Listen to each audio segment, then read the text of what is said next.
The high-flying chairman of Trump's inaugural committee has been arrested, arraigned, stripped of his passport. Tom Barrack awaiting trial. He pled not guilty to 7 counts, including illegal foreign lobbying, obstruction, and lying to the feds. He could face up to 10 years in prison.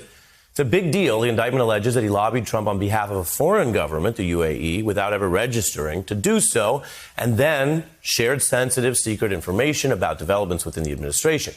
He is actually the 12th Trump ally indicted. You can see here Trump world figures will have connections to each other, business interests, many of them convicted, one of them closely connected to Barrack. Rick Gates worked with him on Trump's inaugural committee, serving at a time for a time as his deputy. Gates, you may recall in the Mueller probe, pled guilty to federal conspiracy and false statement charges as well.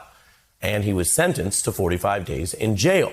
With all of this context, an interesting time, we have 2 guests to weigh in on all these issues. Rick Gates himself, the former deputy chairman of the inaugural committee and a Trump campaign advisor, and Renato Mariotti, a former federal prosecutor.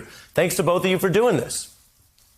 Good to see you, Ari. Thanks for having me. Absolutely. Rick, we'll get to your views of the case, but before we do, I am curious, during your cooperation, which is documented, were you asked any questions? Did you provide any information about your former colleague?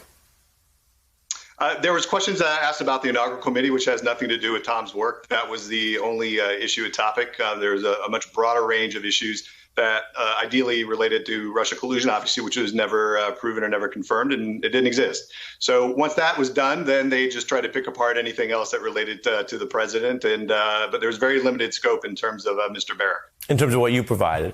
You're alluding to your view of the wider issues here, and viewers of The Beat know we like to hear from a lot of different people, including witnesses. In your case, you were a defendant and a convict, but we learn more that way, and then people can make up their own minds. What do you think now of the case against Mr. Barrack? You've dealt with the feds, and you know him.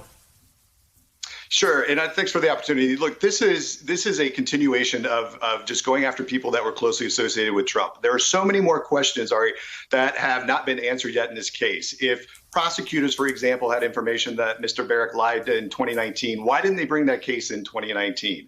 Why is it that they've waited this long? Why is it the lead prosecutor dropped the case about a week ago and now is leaving for the private sector starting next week?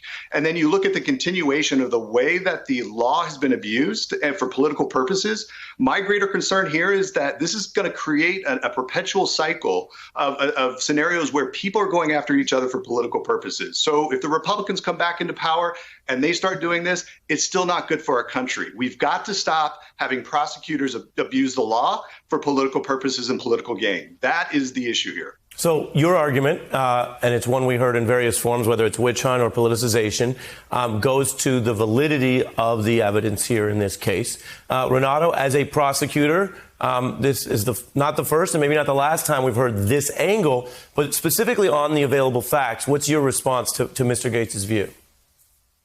If you look at the allegations in the indictment, if they're true, it really reads a lot like Mr. Barrack was playing not for the American team, not for the home team, but playing for another country's team. I mean, he actually talked as if, he's talking about himself as part of the UAE team, the Arab Emirates, United Arab Emirates team. He's trying to advance their interests. He's trying to get the United States to actually get somebody favorable to the UAE installed as our ambassador, who's supposed to be advancing our interests to the UAE. So I think a jury or a judge at sentencing is not going to look very kindly on his conduct, regardless of the motives of the prosecutor. Yeah, and let me get into that aspect that you raised. And Rick, I'm curious what you think, because, again, you know Mr. Barrack. One of the things that comes through in the evidence provided is this idea that the whole thing was designed to take advantage of the U.S. government. And to some degree, you could argue, people may differ, but take advantage of Donald Trump, that he would have been a kind of a useful idiot doing what another foreign country wanted. And I think that matters because whatever the disagreements here today, I would hope and think, Mr. Gates, we would all want the United States government to run on its own agenda and not be corrupted by foreign agendas. And so an example, I'm just reading from the indictment, says that Mr. Barrack was trying to kind of help the foreigners ghostwrite what candidate Trump was saying, proposing this language, for example, where he would work with supportive allies in the Gulf. And they, according to this info, got it in. Here was your old boss, Donald Trump. Take a listen.